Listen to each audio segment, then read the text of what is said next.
साथियों, सलाम, नमस्ते, सत श्री अकाल और जय भीम जोहार। साथियों, बरसों की तमन्ना थी आदिवासियों की, खास करके अबुआ दिशुम अबुआ राज कब आएगा। यह सपना धरती आबा ने भी देखा था, यह सपना तिलका मांझी ने देखा था, यह सपना सिद्धू कान्हू ने देखा था, यह सपना फूलो झानो ने देखा था, यह सपना शेख भिखारी ने देखा था। जितने भी बलिदान हुए, कुर्बानियां दी गई जल जंगल जमीन के लिए, और जब पेसा एक्ट बना, गांव की सरकार बनने जा रही है, तब पिलपिला रहे हैं लोग। वैसे लोग भी जो कल तक मिठाइयां बांट रहे थे पेसा एक्ट ने अमली बनने की खुशी में, वह भी। ऐसा क्यों हो रहा है, इस संबंध में हमारी एक पत्रकार साथी से बातचीत हो रही थी। मैंने कहा, आपको क्या लगता है कि हेमंत सोरेन का बढ़ता गिराफ इनकी परेशानी का सबब है या कोई और कारण है? वो कहते हैं, बिल्कुल सही कह रहे हैं आप, कि दरअसल भारतीय जनता पार्टी के पास अब कोई मुद्दा नहीं रह गया। भारतीय जनता पार्टी अब किचन कैबिनेट से आगे बढ़ना नहीं चाहती, खास करके झारखंड में। राष्ट्रीय स्तर की बात नहीं करता, सड़क पर उतरकर आंदोलन करने से कतराती है। अब कुछ सुस्ता भी नहीं, उसे मुद्दे भी दरअसल दिखते नहीं है। बहुत ज्यादा हुआ तो प्रेस कॉन्फ्रेंस करके तीसरी कर लेती है पार्टी। तो मैंने कहा कि पैसा को लेकर इतना जो आक्रामक है, बोला सिर्फ भारतीय जनता पार्टी नहीं है, उनके जो लग्गू झग्गू हैं, यानी कि चाहने वाले हैं या उनके समर्थन करने वाले लोग हैं, प्रत्यक्ष ढंग से या अप्रत्यक्ष ढंग से, वो लोग विरोध कर रहे हैं। या वो लोग विरोध कर रहे हैं जिनकी राजनीति गोटीबाजी जो है चल नहीं पा रही, कामयाब नहीं हो पा रही, क्योंकि ऐसी चाल चल रहे हैं बार बार हेमंत सोरेन कि सबको मात करते जा रहे हैं। यह कारण। तो फिर सवाल उठता है, क्या प्रेमसाय मुंडा भाजपा के हितैषी हैं? क्या कांग्रेस नेत्री गीताश्री उरांव वो हितैषी हैं? या प्रमुख प्रबुद्ध माने जाने वाले लक्ष्मी नारायण मुंडा क्या भारतीय जनता पार्टी के लीक पर चल रहे हैं? मैं ऐसे सवाल दोस्तों इसलिए कर रहा हूं कि ये तीनों लीडर बहुत आक्रामक है, और साथ में एक और जोड़ लीजिए अगर, देव कुमार धान, वो भी आक्रामक है। और हेमंत सोरेन सरकार को पेसा के मामले में घेरने की पूरी तैयारी और पूरी कोशिश, और साथ चेतावनी भी कि अगर उनकी बात नहीं मानी गई तो सड़क पर उतरकर उग्र आंदोलन करने से भी आदिवासी पीछे नहीं हटेंगे।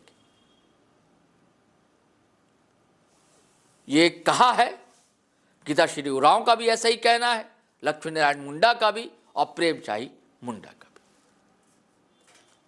यह सच है कि तीनों चेहरे जो हैं आदिवासी सवालों को लेकर लगातार सक्रिय रहते हैं, लड़ते हैं, झगड़ते हैं, सड़क पर भी उतरते हैं। तो क्या फरवरी में कुछ बड़ा आंदोलन झारखंड में होने जा रहा है क्या दोस्तों? क्योंकि एक तरफ कुर्मी समुदाय वो आक्रोशित है कि एसटी का दर्जा दिया जाए, अब बिना दिए हम मानेंगे नहीं पेसा नियमावली को। ये सब सारी चीज़ें मैं चाहता हूं कि पहले आप सुन लीजिए कि प्रेमसाय मुंडा या लक्ष्मी नारायण मुंडा या गीताश्री उरांव ने कहा क्या है, फिर हम बातचीत आगे बढ़ाएंगे। सभी को जोहार। और साल खत्म करने होने से 6 दिन पहले जो कैबिनेट के द्वारा पारित किया गया पेसा कानून का, और जो एक नियम और कहता है कि विधानमंडल में इसके ऊपर परिचर्चा हो जानी चाहिए थी पहले, वो परिस्थितियां नहीं बनी। और उसके बाद बड़े फौरी तौर पे जो है इसकी अधिसूचना जो है आपके बिना पब्लिक डोमेन में लाए हुए इसको 2 तारीख को इसको जारी कर दिया गया है। तो अधिसूचना के अंतर्गत ये जारी किया गया है। तो अभी इसमें क्या गुंजाइश है कुछ और संशोधन, क्योंकि अगर आप नियमावली को ठोस तरीके से उसके आधार पे अगर आप पेसा कानून को लागू करना चाहते हैं तो उसके लिए जगह बनाई जानी बहुत जरूरी थी।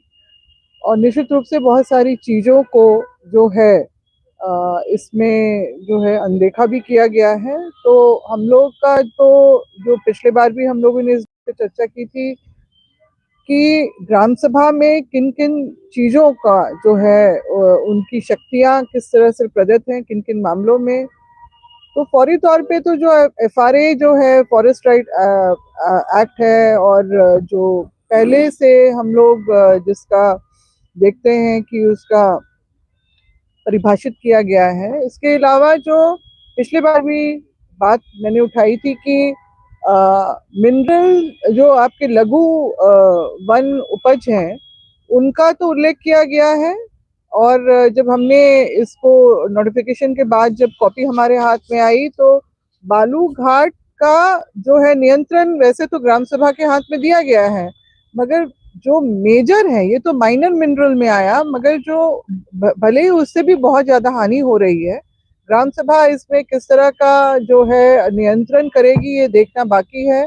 शुल्क की बात पहले लाई गई, हम लोग ने भी बड़े फौरी तौर पे पढ़ा उसको, तो शुल्क की बात पहले लाई गई और प्रदत्त शक्ति क्या है उसको उल्लेख लेट से बाद में किया जाता है, काफी देर से। मतलब यानी अगर इस चीज को नहीं पढ़ा जाए ठीक से और फौरी तौर पे तो समझ पाना थोड़ा मुश्किल होता है। हाँ, एक चीज जो पूरी तरह से पढ़ के आया कि मेजर मिनरल्स जो हैं हमारे, जैसे कि हमारे अपने इधर दक्षिण छोटानागपुर और कोल्हान में जो हमारे जो मिनरल्स हैं, जो हमारे खनिज संपदा है, उस पे सरकार ने स्पष्ट रूप से अपना नियंत्रण रखा है। वहां ग्राम सभा क्यों? क्योंकि जिन क्षेत्र में की बात हो रही है वहां पर ये भरपूर मात्रा में चाहे बॉक्साइट हो, आयरन ओर हो, या फिर आपका ये जो कोयला हो, तो उस पे सरकार ने उस पे अपना नियंत्रण रखा है। जबकि ये है कि वहां ग्राम सभा किस तरह से अपना कंट्रोल रख पाएगी या उसकी सहमति लेनी क्या जरूरी नहीं होगी, क्योंकि बहुत जगह ऐसे खदान भी जो शुरू किए जाते हैं बिना ग्राम सभा की सहमति लिए हुए। तो ये सब बहुत ही गंभीर मसले हैं और इसको अनदेखा किया गया है विशेष सोच के तहत। और जो ग्राम सभा को जिस तरह से सशक्त किया जाना चाहिए था उसका पूर्णतः अभाव हम लोग देख रहे हैं।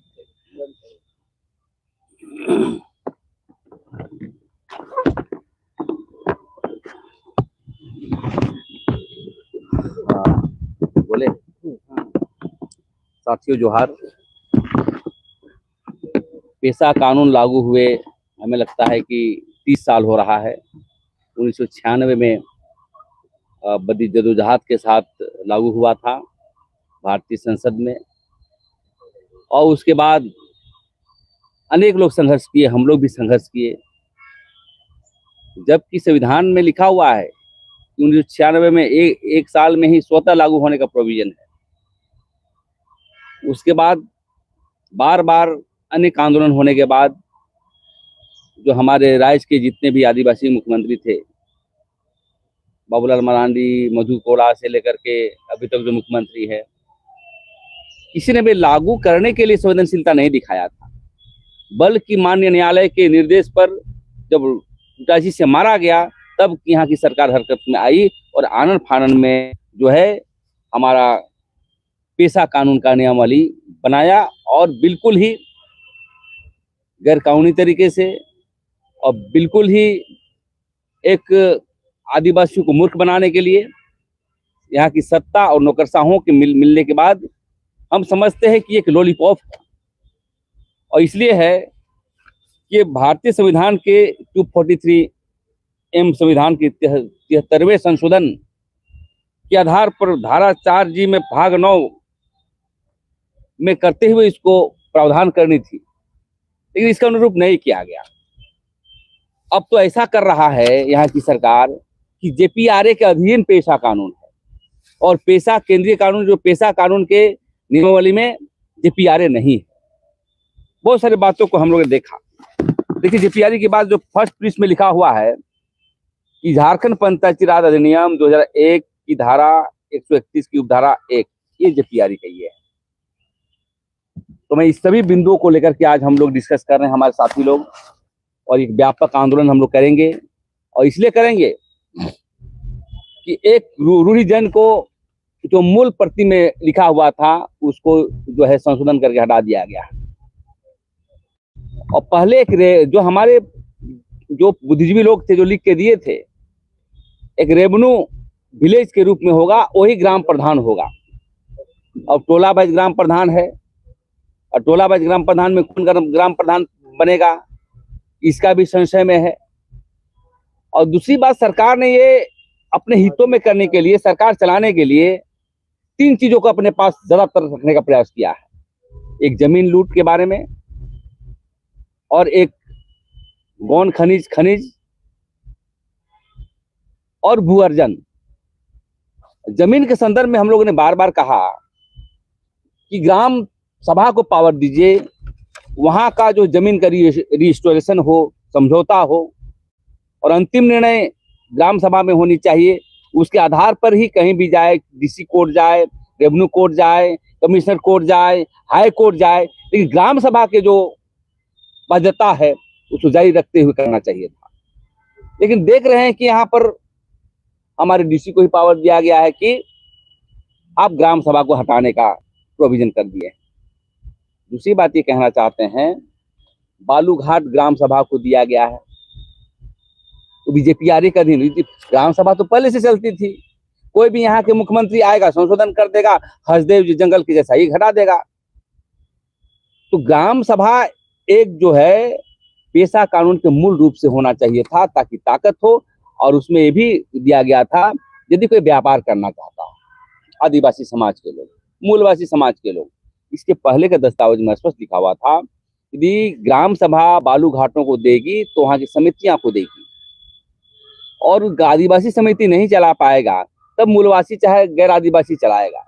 उसको बहुत तरीके से संशोधन कर दिया गया। ऐसी जमीन अधिग्रहण में भी आपने देखा होगा कि जमीन अधिग्रहण, जो भूमि अधिग्रहण होगा, तो उसमें लिखा हुआ था कि भूमि अधिग्रहण कानून 2015 के अधीन होगा, उसको हटा दिया गया जानबूझ करके। और बहुत संशय है इसमें कि बालूघाट, जमीन लूट और रिस्टोरेशन, जो आदिवासियों की जमीन के मामले को लेकर के हम लोग बहुत लड़ते रहते हैं। हम लोग चाहते थे कि कोर्ट ना जाए, हमारा लोग जो है ग्राम में इसकी समाधान हो। लेकिन देखते हैं कि अभी जमीन के मसले पर डीसी के यहाँ इतनी वायलेशन हो रही है, फर्जी हुक्मनामा लगा करके सादा पेपर पर हो रहा है। तो हम समझते सभी पावर यदि आप गवर्नमेंट के पास ही रखेगा तो ग्राम सभा के क्या उचित है। और ये बहुत बिंदु है, हमारा इस पर बात नहीं करना चाहता हूं, लेकिन ये दस्तावेज हम लोग के लिए काला कानून है। इसको जलाएंगे, हम लोग आंदोलन तेज करेंगे और राज्य को बाध्य करेंगे कि सही लाइन में जो है आप काम करिए। आप आदिवासी हैं, आंदोलन के पुत्र हैं, और जयपाल सिंह मुंडा के समय से अलग राज्य लड़ते लड़ते हम लोग आज गुरु जी ने दिलवाया। लेकिन जो यहाँ का सरकार है, बिल्कुल ही क्या बोलते इसको, तानाशाह की तरह काम कर रहा है, अराजकतावादी की तरह काम कर रहा है। हम लोग चाहते हैं, कोई हम सरकार का विरोध करने नहीं आए हैं, सरकार को दिशा देने आए हैं। लेकिन जब हमारे लिए काम करोगे, हमारे लिए हत्या करोगे, तो हम लोग भी कमर कस चुके हैं।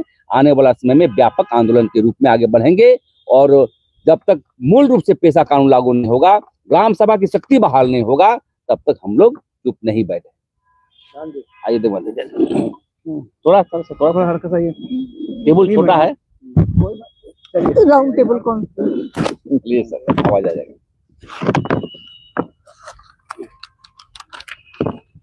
तो मुख्य रूप से इसमें जो कुछ जो भयानक गड़बड़ी है, इसमें एक तो हम लोग चाहते थे कि राजस्व विलेज है वही ग्राम सभा का रूप ले, लेकिन इसको टोला टोला में बांट के ग्राम सभा को जो पूरा कमजोर करने का जो है प्रयास किया जा रहा है।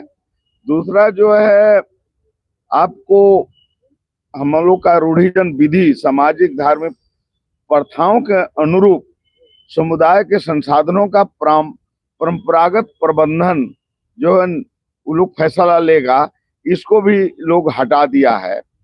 ये बहुत गंभीर है। दूसरा एक सबसे महत्वपूर्ण है कि भूमि जो वापसी का जो मामला है, उसको ये बोलता है कि 1908 की धारा 71 का में पूर्व में ही प्रावधान किया गया है डीसी को, इसलिए ग्राम सभा को पावर देने का कोई मतलब नहीं है, इसलिए ग्राम सभा को कोई पावर नहीं दिया गया। ये बहुत आपत्तिजनक चीज है, क्योंकि वर्तमान में अभी डीसी को तो शुरू से ही जब से कानून बना तब से है, लेकिन कहाँ कुछ कर रहा है। इसलिए ग्राम सभा को गलत ढंग से हड़पी जमीन को वापस करने का हमको अधिकार चाहिए। जैसे मैडम बोल रही थी कि भाई जो लघु खनिज है, जैसे बालू जो घाट है उसको 2 पार्ट में कर दिया, एक मेजर और एक माइनर, ताकि माइनर ग्राम सभा को होगा, मेजर जो है राज्यसभा के पास जाएगा। लेकिन बाबूलाल जब मुख्यमंत्री थे उस समय इस तरह से इसको 2 पार्ट में नहीं किया गया था, ये भी एक आपत्तिजनक है। दूसरा जो है, ग्राम सभा के अनुमति से शराब की दुकान खोली जाएगी, ये बहुत ही घातक चीज है, क्योंकि दारू पिला पिला के लोग जो है माफिया लोग गांव-गांव में यह है दारू का दुकान खोलेंगे, इसे पूरा समाज जो है बर्बाद हो जाएगा। ये तमाम मुद्दों को लेकर हम लोग जो है माननीय मुख्यमंत्री से, सरकार से संशोधन करने की मांग करेंगे कि समाज के अनुरूप पेशा कानून 1996 के तहत जो कानून बना है वैसा बने, ये हम लोग जो है प्रयास करेंगे और समाज के बीच में हम लोग इसको ले जाएंगे। धन्यवाद। ये शराब वाला बात बहुत मार्केट है। आप लोग तो आप पहले लोग से बहुत खुद देख बढ़िया सकते होमवर्क हैं। किए। शुरू में लिखा हो क्या, देखिए जानकारी आप लोग जो बात बता रहे थे, बना रहा है पेशा के तहत पेशा नियमावली।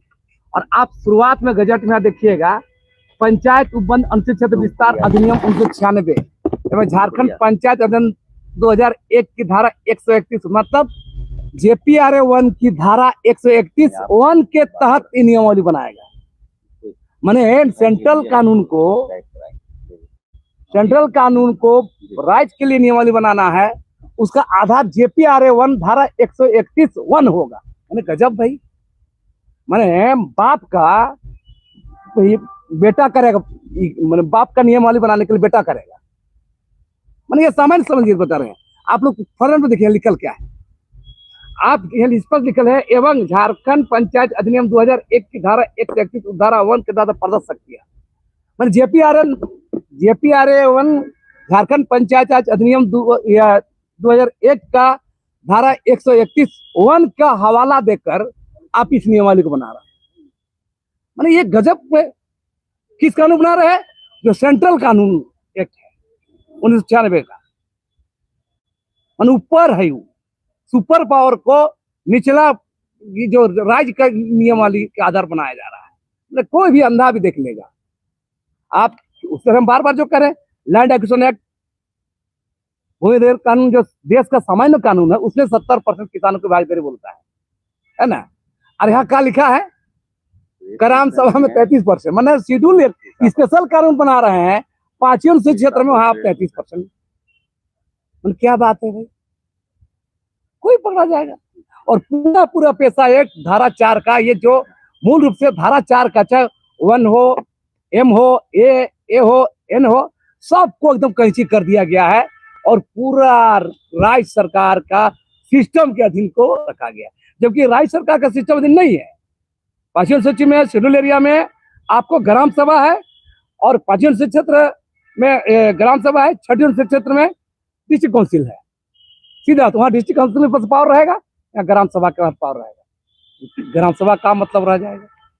अगर ग्राम सभा को भी तोड़ दे रहे हैं आप, है ना। तो ये पूरा मूल बात है, ये ठगने वाला। तो साथियों, आपने देखा कैसा धमकाया है इन लोगों ने, कैसा चमकाया है सरकार को। सरकार अपने स्तर से जवाब दे रही है, इंडिया अलायंस के लोग जवाब दे रहे हैं। सुप्रिया भट्टाचार्य का भी वीडियो आपने सुना, जो कांग्रेस से जुड़ी हुई हैं, मंत्री हैं, शिल्पी नेहा तिर्की, उनका भी बयान आया है समर्थन में। दीपिका सिंह पांडे तो उस विभाग की मंत्री ही है जिस विभाग ने सब कुछ किया है। चलिए साथियों, फिर हम नए वीडियो के साथ हाजिर रहेंगे, लेकिन आपसे गुजारिश है कि अगर आपने हमारा चैनल सब्सक्राइब नहीं किया तो कर लीजिए। अब वीडियो हमेशा की तरह धड़ाधड़ फटाफट खटाखट शेयर कीजिए, लाइक कीजिए, कमेंट कीजिए। आज्ञा दीजिए, इजाज़त दीजिए। जय हिंद, जय भारत।